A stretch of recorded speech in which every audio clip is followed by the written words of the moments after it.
Hi my friends, CA here. And RB. And on Fridays we talk about games with a little bit of geek twist. And this week we're going all secret, Order of the Phoenix, with Codenames Harry Potter. It's a two-person game, so we are both members of the Order of the Phoenix. Huzzah! Good guys.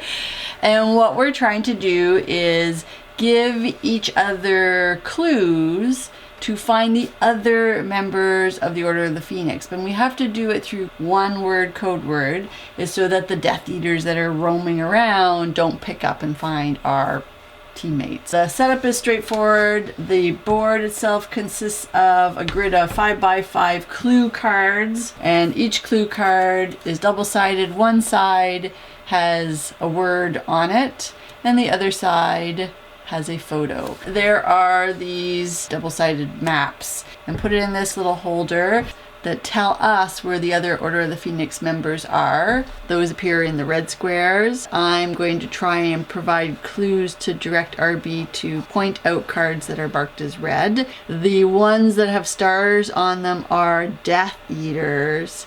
So you want to avoid that, because as soon as you just reveal one of those, the game ends altogether. And then the gray ones without any marking, these are the Ministry of Magic, which you want to avoid too. The game doesn't end, but your turn ends. And each side of the card is different. And on the flip of these are these time turners. There are only 10 of these, and once all of these are gone, that means the game is over, assuming you didn't find a Death Eater. Let's play! Begin, play, begin, play! First person to start is really the first person who can find a clue to give, and then it goes back and forth. Okay, I can go. Teacher 3. Slow click. When one person guesses correctly the positioning of Order of the Phoenix card, you place one of these Phoenix members on top of it to indicate. Facing the person who guessed correctly. Yes, so you can tell, because they're all going to be on the same play area, so you can tell who's got clues to guess than the other. Yeah. And at the end of your turn, you pick one of these up and put it in front of you as the time turner, which means you've also eaten away your time. I guess I'll just say government 1. And the structure of the clues are one word and then a number. And the number, to RB's point, is how many cards... Person 1. Person 1. That would be Order of the Phoenix. The other person guessing knows they're looking for cards that meet that, and they know there's more than one. Helper 2. So once you guess, if you guess correctly, you can guess again.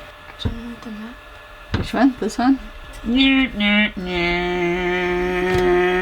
If somebody does guess the Death Eater, because the game is over. For your grid, you can choose to either lay it out with just pictures, just words, or you can do a mix of both. Flying 3.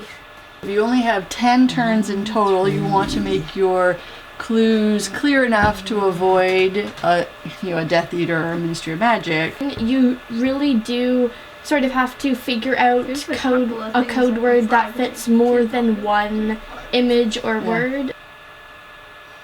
What is it? It's just one of these. Okay. If someone guesses one of the gray areas on the card that is Ministry of Magic, you would put this down on the card. There's a little arrow on each picture. You'd put that down with the arrow pointing to the person who guessed Team 3. Yep. Death Eater. No, it's not a Death Eater. Quidditch 2. And this one? Yeah. This one. Yeah. And then that's the end of your turn. Crest. I'll do Tournament 2. Oh, I could say this one. Yeah. So the person who is a huge Harry Potter fan, they could remember, like, for example, this troll scene. Like, they could remember this was in the girls' bathroom, so they could say bathroom, but the other person would just see a troll, and they wouldn't know that. I'll say this one. Didn't know if you get it, because it was sort of just a subtle thing of him holding the egg. Yep. Okay, what if I just combine all of mine into one? I guess I can just do one of them and hope you get it. Okay. School 2. And say this one. I'm sure that was the easy one. Say this one. Yeah. That would be the end. That was Codenames Harry Potter cooperative version of Codenames. Pretty easy to set up. You're just laying this grid of 5x5 cards down. The gameplay itself isn't difficult to learn.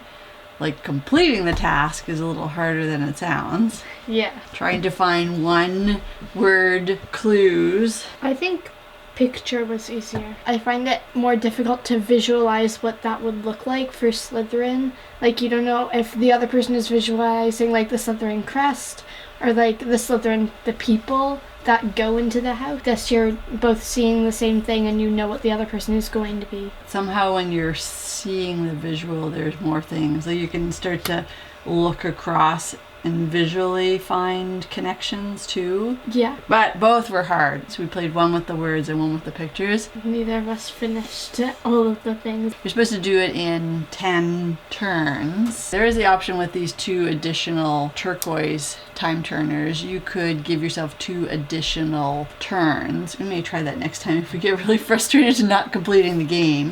Should you be able to solve the clue in the 10 turns, then you're able to pull out the mission log, which just means things get a little harder. So you can see our page is blank because we have not completed the basic mission of completing one in 10 or less turns. It's really hard. It is really hard. You just try it. On Fridays, we are here talking about games with a little bit of geek twist. Make sure to subscribe to see more videos, to see what games you should try or get. Press the like button if you enjoyed this video, or even if you didn't because it was good.